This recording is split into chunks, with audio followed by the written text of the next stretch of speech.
All right, so we'll go ahead and get started now. I'd like to welcome everyone to the webinar. My name is Kyle Daldana, and I'm joined by Stephen Munsey, and we are applications engineers for Zygo. Steve will be on the line to field any questions that you have. If you do have questions along the way, you can submit those through the GoToWebinar interface, and he will do his best to answer all of your questions via text through that. We also may field one of your questions throughout the course of the webinar during a brief Q&A session. And if you don't hear back from us via either of those, then we will follow up with you after the webinar. Okay. So today we will be talking about defect analysis using our MX metrology software. And to give a little outline, we'll start with a Zygo technology overview, where I'll talk a little bit about the systems we use and the technology behind them. Next, we'll talk about defining a defect and just understanding what we mean when we talk about a defect and how we might characterize those. I'll pause for a short Q&A, and then we'll jump right into different methods for analyzing defects and techniques that we can use with MX. And then we'll wrap it up with some hands-on with MX. So I'll show you an example using the software. And then we'll finish with another Q&A if there are any remaining questions. So today, when we discuss data and we talk about defects, we're talking about data that was collected using an optical surface profiler. This is a non-contact metrology instrument that utilizes white light coherence scanning interferometry, or CSI. And these tools have applications in a really wide range of industries, from research and engineering settings to development in a lab, or even process control on a manufacturing floor. So the basic technique behind the optical profilers is CSI, or coherence scanning interferometry.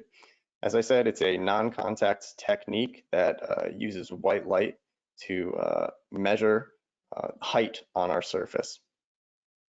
So if you look at the diagram in the upper right, you'll see we have a light source here, a white light source.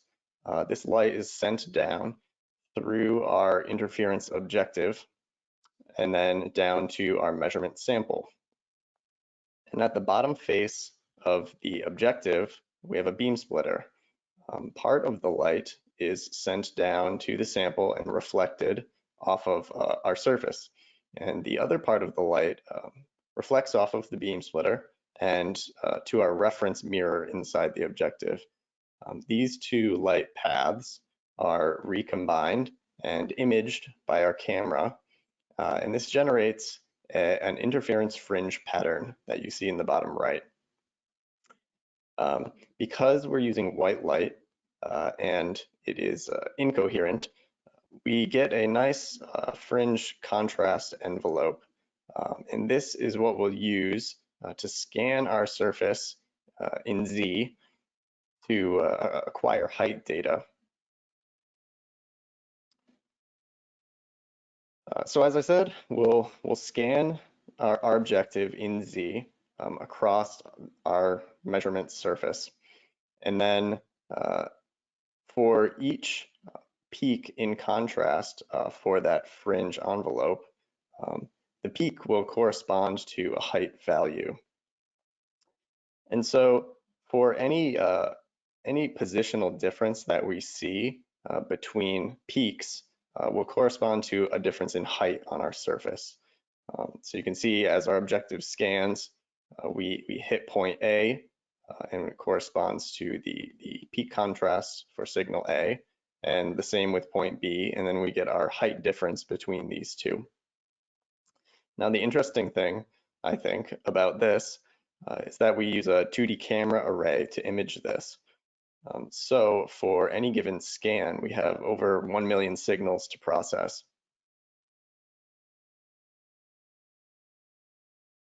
Now, the way that we actually use these signals and this scan is in generating a 3D topography map of our surface. And you can see I've included a few examples here on the right. And this is really just to highlight the wide range of surfaces that we can actually measure. Up here, we see well, it's not obvious, but this is a very polished optical flat. We have things like the diamond turned micro lens, or any machined part for that matter. Even down to something that's very porous and fibrous, like this banknote. So the application range is very broad, and we're really talking about any surface that we can capture any reflection from, not necessarily in the conventional sense. You don't necessarily think of a banknote as reflective, but it is in fact, and enough so that we can acquire height data on that surface. So we'll get into defining a defect now. So in a very general sense, a defect is any any abnormality or feature or deviation in a product that affects its ability to perform properly. There can be many causes of this. I listed a few here, which would include something in the manufacturing process to cause a defect. It could be the handling of the product after manufacturing, or even in assembly during that procedure. Or it could just be a flaw in the actual design of the product to begin with. So I have a few examples just to sort of show you what we're talking about. This is an example of a MEMS microphone. And here we can see visible and detectable film delamination on this sample. It could be caused by an issue with the manufacturing of this device, or a flaw in the actual design of that film in the first place. This is an example of a diamond turned micro lens. You can see very obvious scratches on this surface, as well as lots of pitting within the surface in the material. Something like this, though these are from some alternative metrologies, in this particular case, we could attribute something like this to product handling, or even testing of the sample that results in this. And then for the different pits that we see and these little defects in the material, there can be some particular abnormality with the material that was used that could cause something like this.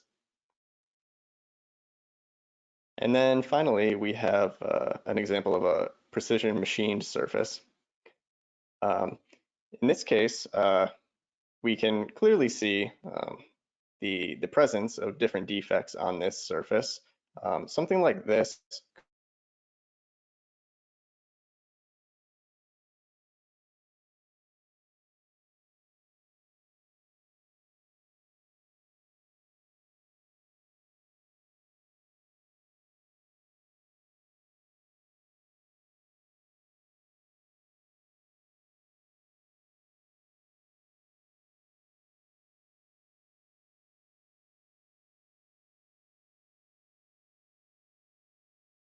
technique, where maybe you use a stereo microscope and you place your part under that microscope, and you're looking for the presence of a defect and maybe its approximate position. And this is about as much as you can acquire with that technique. When we use MX, we get that qualitative aspect, but in addition to that, we get a quantitative analysis, which allows us to really accurately define each defect and use a wide range of parameters to define those. So with our defect analysis, it's often very sample and application dependent.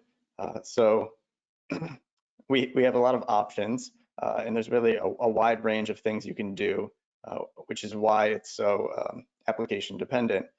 But ultimately, it allows us to collect data and then isolate the defects from our surface and determine, the exact dimensions of those, as I said previously. Now, I have listed a few common measurements here. Some of them will capture something like the size of a defect aerially. So I have minimum enclosing rectangle. I also have the moments calculation, which we'll get into a little later. We have the more obvious ones like location or shape. And then we also have things like height and depth of different defects. From that, you can also calculate things like volume. So at this point, I will pause to check with Steve and see if we have any questions. Thanks, Kyle. So it looks like we have one question at the moment, and that question is, what is the smallest defect that I can measure? That is a good question. So, excuse me. In terms of the size of the defect, it's going to be very much dependent on the particular objective that you use in your optical profiler configuration. So we have a wide range of objectives from something very low magnification, like a 2x, even a 1.4x, up to a very high magnification, like a 50x. And at that point, your field of view in that 50x is about 200 microns square. So really the smallest defect is well within the micron range. And it's important to note that these different magnifications do not affect our ability to resolve vertically, meaning that your precision and your accuracy will not change based on the optical magnification.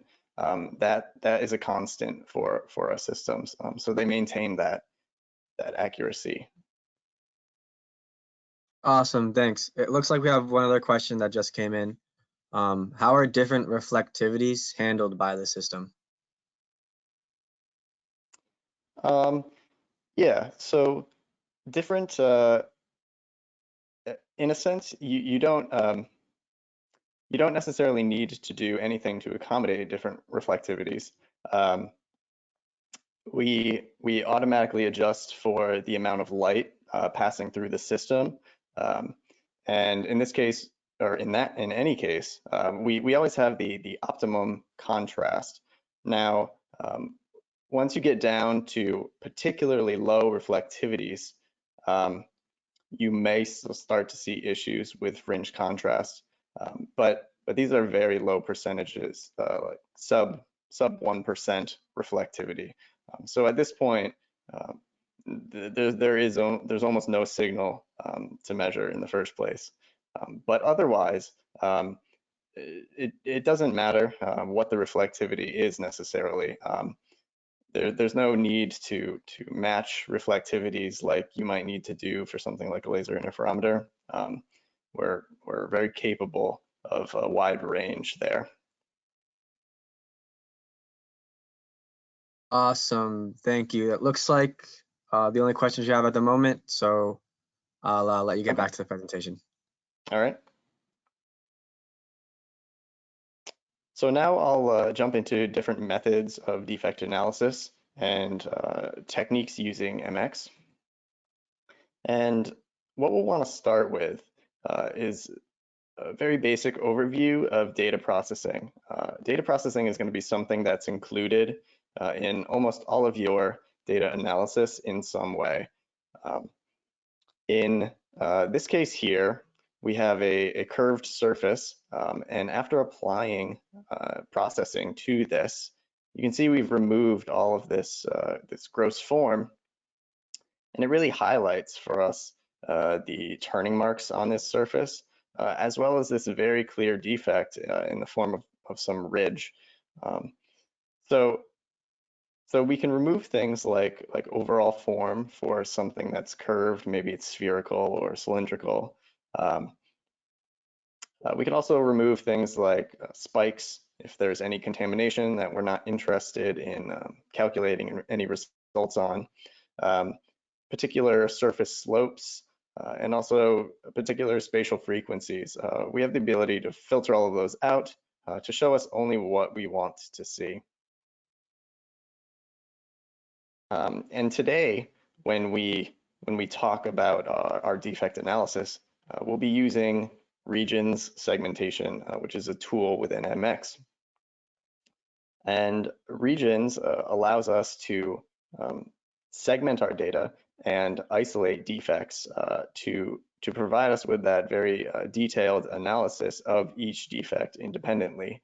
And many of the results that are available in MX standard can be found in regions, and we can apply those to all of our defects. So now I will jump into a little hands-on with the software just to give you a look at what we're talking about.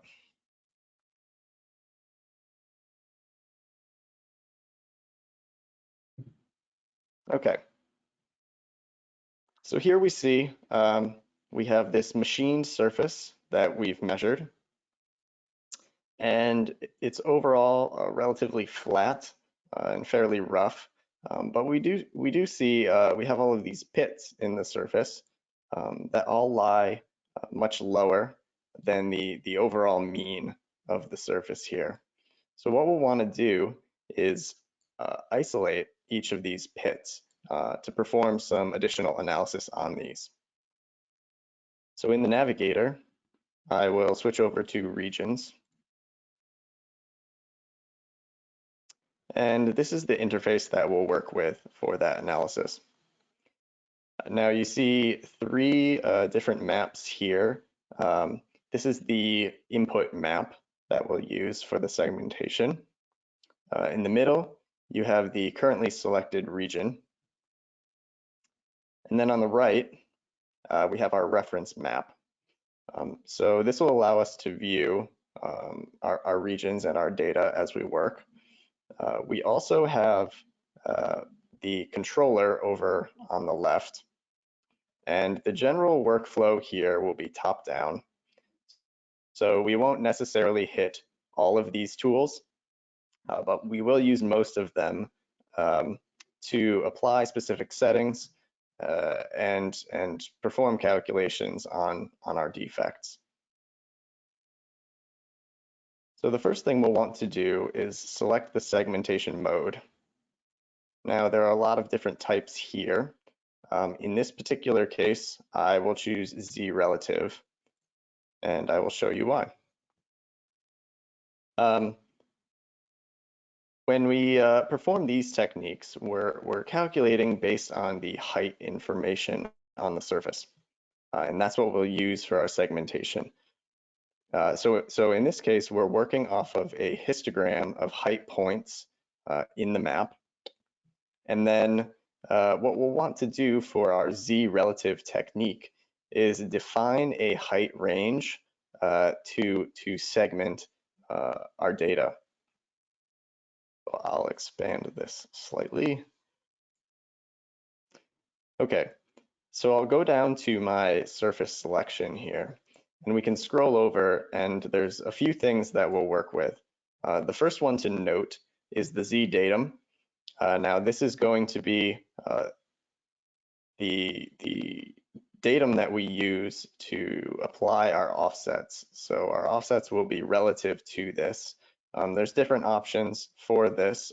In this case, we'll just choose the mean of the map. And then, because of the majority of our data lies within plus or minus 2 microns, I'm going to choose a threshold for our region detection. I'll start at about -3 microns from the mean. and then we'll capture everything from this point down.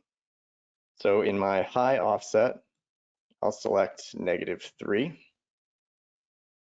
And then in my low offset, I'll choose something large just to make sure we capture everything, like -15. And so now you can see we immediately have a change here. All of our pits have been pulled out. And at this point, we've successfully detected the defects on our surface. Now, we've only gone as far as to do the qualitative sort of analysis that we would have done using different instruments. So in this case, we'll actually want to break down each of these regions to perform additional analysis. So I'll continue scrolling over in the selection, in the surface selection. And there's a checkbox called subsegment.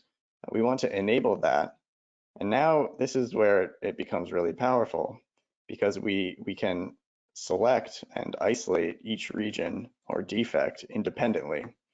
And you can see their location as I click through the list. So what we'll want to do is apply a few results to these regions so that we can populate our table with these results. So I'll right click and select results. And then we'll want to go to test because we want to calculate results on our test regions. So I'll go to the surface parameters and we'll start with height.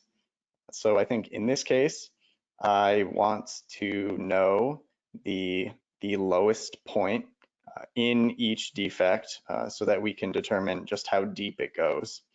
So I'll select the valley. We'll also want to look at spatial parameters because maybe we're interested in the size. So I'll go to the moments selection and I'll select the major and minor dimension, and I'll show you what this means in a moment if you're not sure. We'll also want the position of the defect in the field of view. So I'll select center X and Y position and then choose OK. So now you can see our table has been populated with each of these results, and we can use these to determine different aspects of each defect. Now I'll get back to the moments. So if I go to the moment options and show the rectangle, this is the dimensions that we had selected earlier. So what we're doing is actually fitting a rectangle to each region independently. And then we're determining the major and minor dimension of that rectangle. So this is giving us a very accurate representation of the size of that defect. And you can see our dimensions here. In this case, they are in microns, but you can change it to whatever units you wish. We also have the center point of each defect, and that's within the field of view. Here we also see the valley. So this will be calculated from our reference surface. In this particular case, the lowest point is at -6.8 or 6.9 microns below the mean. And this is how we would build up an application to perform a defect analysis. So there are a couple other examples that I want to touch on, but we will not cover those in the software today. So we'll jump back to the presentation.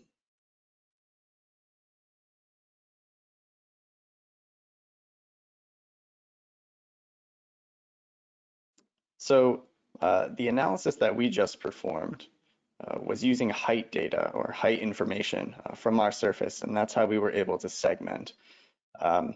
This is an example where that technique won't necessarily work. So here we see a turned lens mold, and down at the bottom here, we can visually identify the presence of some defects, whether it's contamination or damage or whatever. but we see them here. Now, in this case, if we attempt to use height like we had previously, we would find that these particular defects fall well within the height range across our surface. So what we want to do is use a different technique to segment these out. In this case, intensity information is actually a very good technique for identifying those. And you can see in this intensity map here, we can very clearly see the darker regions where we have the presence of a defect, whereas the rest of the map is relatively light gray. So when we apply this intensity segmentation, you can see on the right, we very easily pull out each of these defects. And then in the same way, we'll apply our analysis techniques in regions to each of these to calculate whatever results we might be interested in. Now, one thing to note, we only segmented using the intensity information. When we actually calculate results, that is based on the height information. So you still get all of the same types of parameters. This is another interesting case that I want to touch on. Here we have, well, it's not necessarily obvious from this, but this is the measurement of a cylindrical lens surface after processing has been applied. So the map appears relatively flat. This is the way that we would want to process the data before we perform any segmentation techniques. However, in the same way, all of these scratches that we see, which are the defects that we're interested in analyzing, these also fall within the height range on our map. So height is kind of out the window. We don't want to use that technique. In the same way, though I don't have an image of this, the variation in intensity on this surface is such that we can't cleanly pull out each of these scratches using intensity information. So what we'll want to do is actually filter this map based on the slope information, which is derived from the height information. And then using the slope information, you can see on the right, it's trivial to pull out each defect again independently, and this is strictly based on the local slope of that defect. So those are a couple additional methods that I want to cover just to give you an idea of the sort of range when it comes to defect analysis. So just to wrap up, we looked at some data using optical surface profilers and our MX software, and we calculated different parameters and identified defects using regions. And we used 3 different techniques, being height, intensity, and slope techniques, to segment our defects and perform analysis on those. And I would say the important takeaway here is that, at least for us, for defect analysis, there are many options, and there's often more than one way to perform your analysis. So it's really best to take a look at your options and at your application and choose the technique that works best for you. So we will work with you to develop this and make your process as efficient as possible. So before we finish, I will turn to Steve to see if we have any additional questions. Hi, Kyle. Looks like we have one additional question here. Can you have pass-fail criteria for defect analysis? You can. So this is something that is not specific to defect analysis or regions, but can be applied to this. We have a tolerancing tool, and this allows you to set different thresholds for any given parameter that you might be interested in. And then we can apply thresholds to the result to define pass and fail criteria. At that point, when you take a measurement and regions automatically calculates the results for each of your defects in this case, it will automatically flag which defects fall outside of your tolerance. And in that case, you can very easily generate your pass-fail. All right, thanks, Kyle. That looks like all the questions for now, so I'll let you conclude the presentation. Okay, very good. Well, thank you all for joining us, and thanks to Steve. If you have any additional questions that maybe you didn't think of just now, please feel free to contact us at zygo.applications@amatech.com. Thanks again.